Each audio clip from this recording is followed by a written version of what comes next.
Hey everybody, welcome back to my channel, Fish Den 365. I'm Den Herring, and this time we're going to be talking about 3 distinct ways to fish a drop shot to help you catch more fish, featuring Lake Wallenpaupack.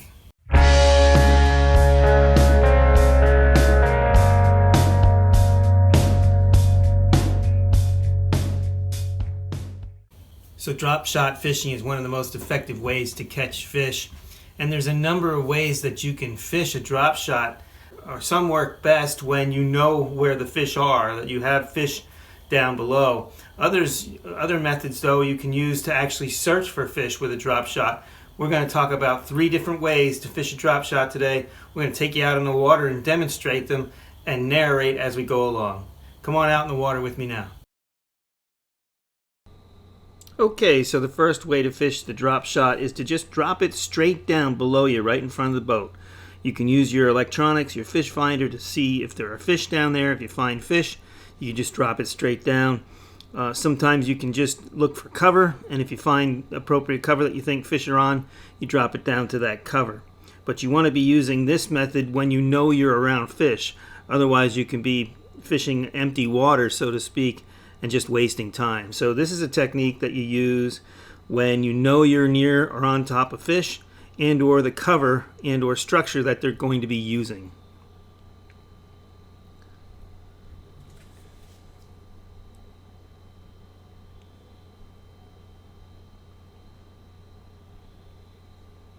And when it comes to the action when you're dropping straight down, every lake is different, but Lake Wallenpaupack, what I find typically is that the less is more, that you just let it drop down there and you hold the bait still. Do not do a lot of extra shaking. Usually that doesn't seem to work. When you hold it still, that's when the smallmouth seem to come up and grab the bait. And we'll talk about how much distance between line and weight a little later in the video. Okay, the next method is to cast the bait out, to cast the drop shot out. Let it fall to the bottom, and the nice thing about a drop shot is even with a light weight, because the weight is on the bottom of the rig, it falls rather quickly. It gets to the bottom pretty quick, and so that can be that's helpful in that it's efficient in getting to the bottom. So then you would retrieve this back slowly. You want to maintain bottom contact with that weight the entire time you're retrieving it. Every now and then you can shake it a little bit, try and attract the fish that way.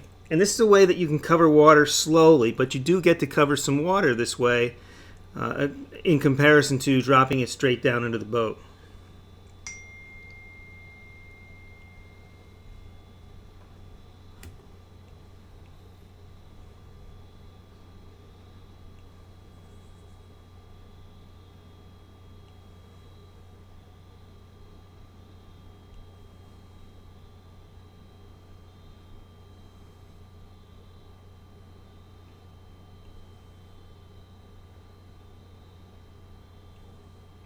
Special thanks to my son Anthony with the assist with the net here.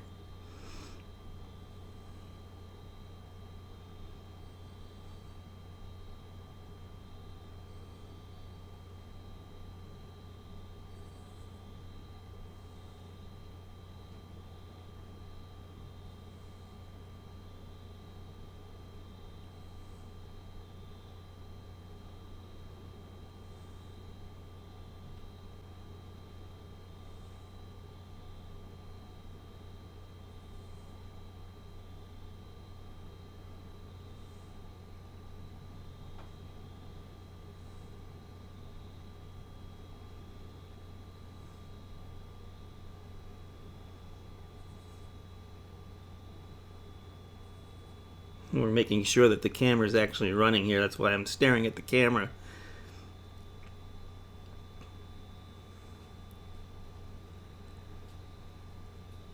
And then here we'll give you a look about how you'd like to get these things hooked. Right in the top of the mouth with that small hook. It's a very tiny hook that we use for drop shotting these smaller baits. And we were using 3-inch baits, rather small baits on this particular day.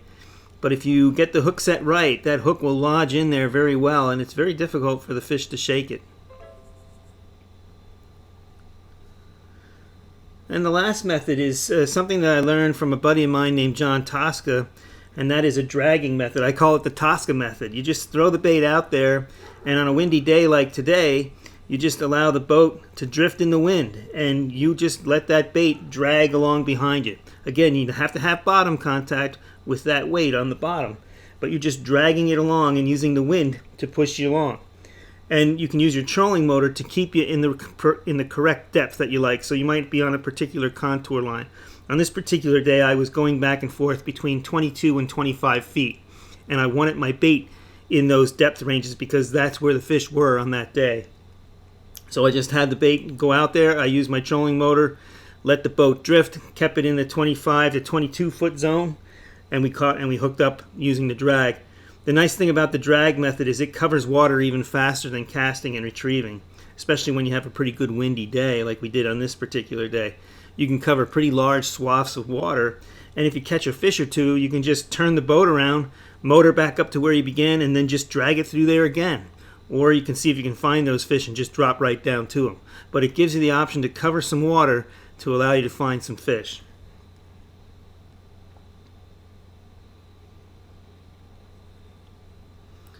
And in this particular case, I was covering a rather long distance. I started at the tip of a point and went all the way down the side of the point. And I had quite a number of other fish along the way. I caught a number of sunfish and some smaller smallmouths. But it is a good way to cover water.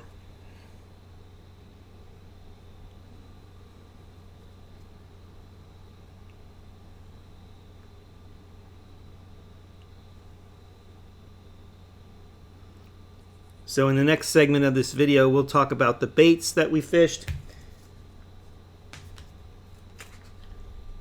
We'll talk about the weight and the line distance between the bait and the weight.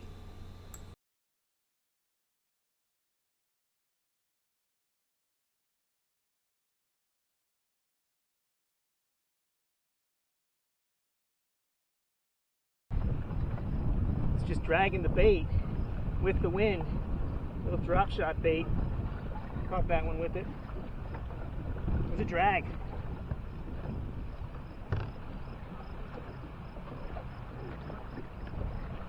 Okay, let's talk about baits. You know, when I'm at Lake Wallenpaupack, I generally like to throw a minnow imitator or an alewife imitator. That's a real big primary forage there, and so that's usually what I'm throwing.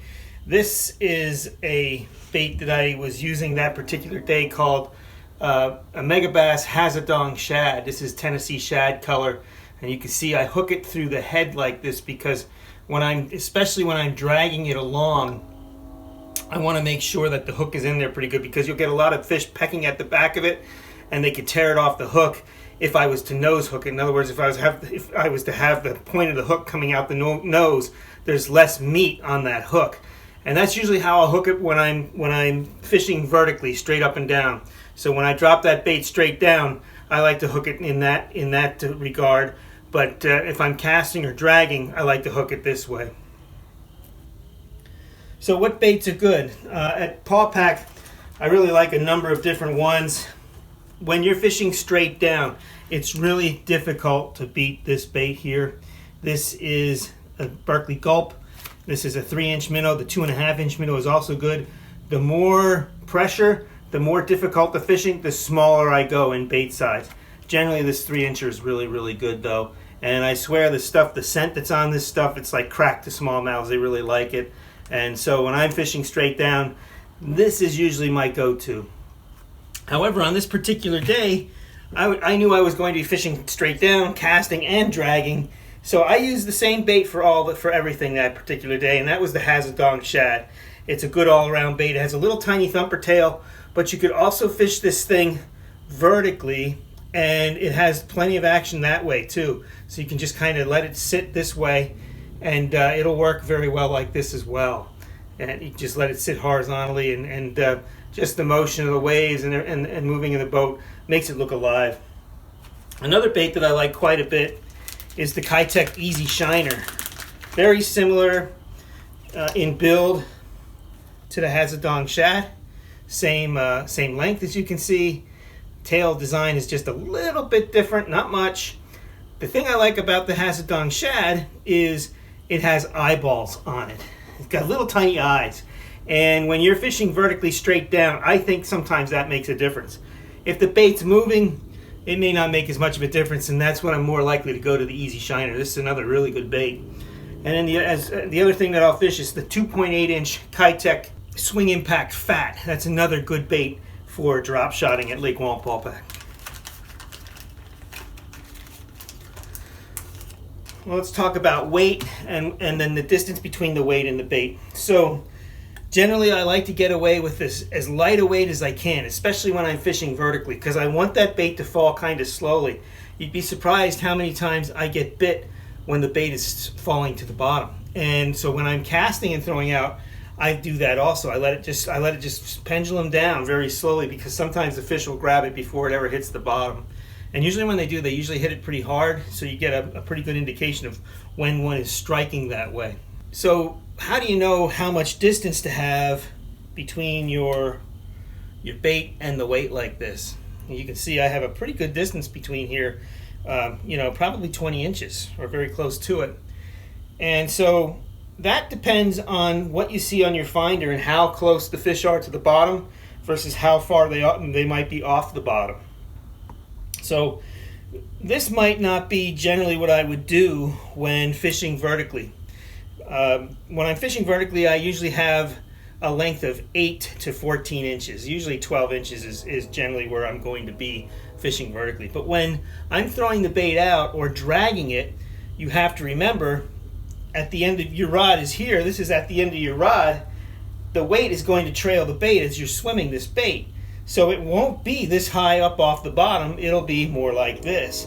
So having that longer line lets me get this bait off the bottom a little bit more. Maybe I want it off the bottom several inches to a foot while this weight is dragging behind it.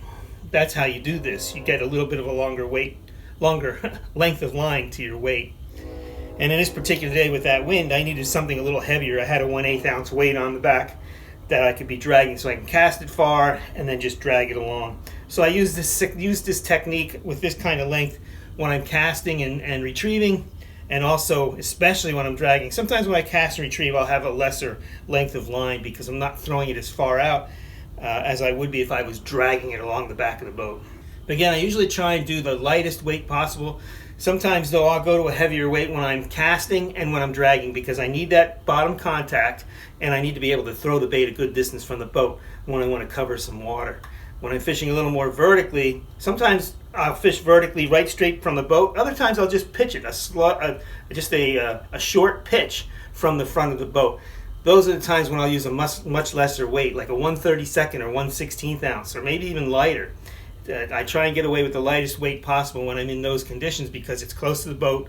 I can just feed it line and get it to the bottom. I'll know when it's on the bottom, and it'll be a little bit more, the bait will have a little more action that way, and it'll have a slower fall, which allows those fish to see it and run and get it if they want as I'm fishing the bait.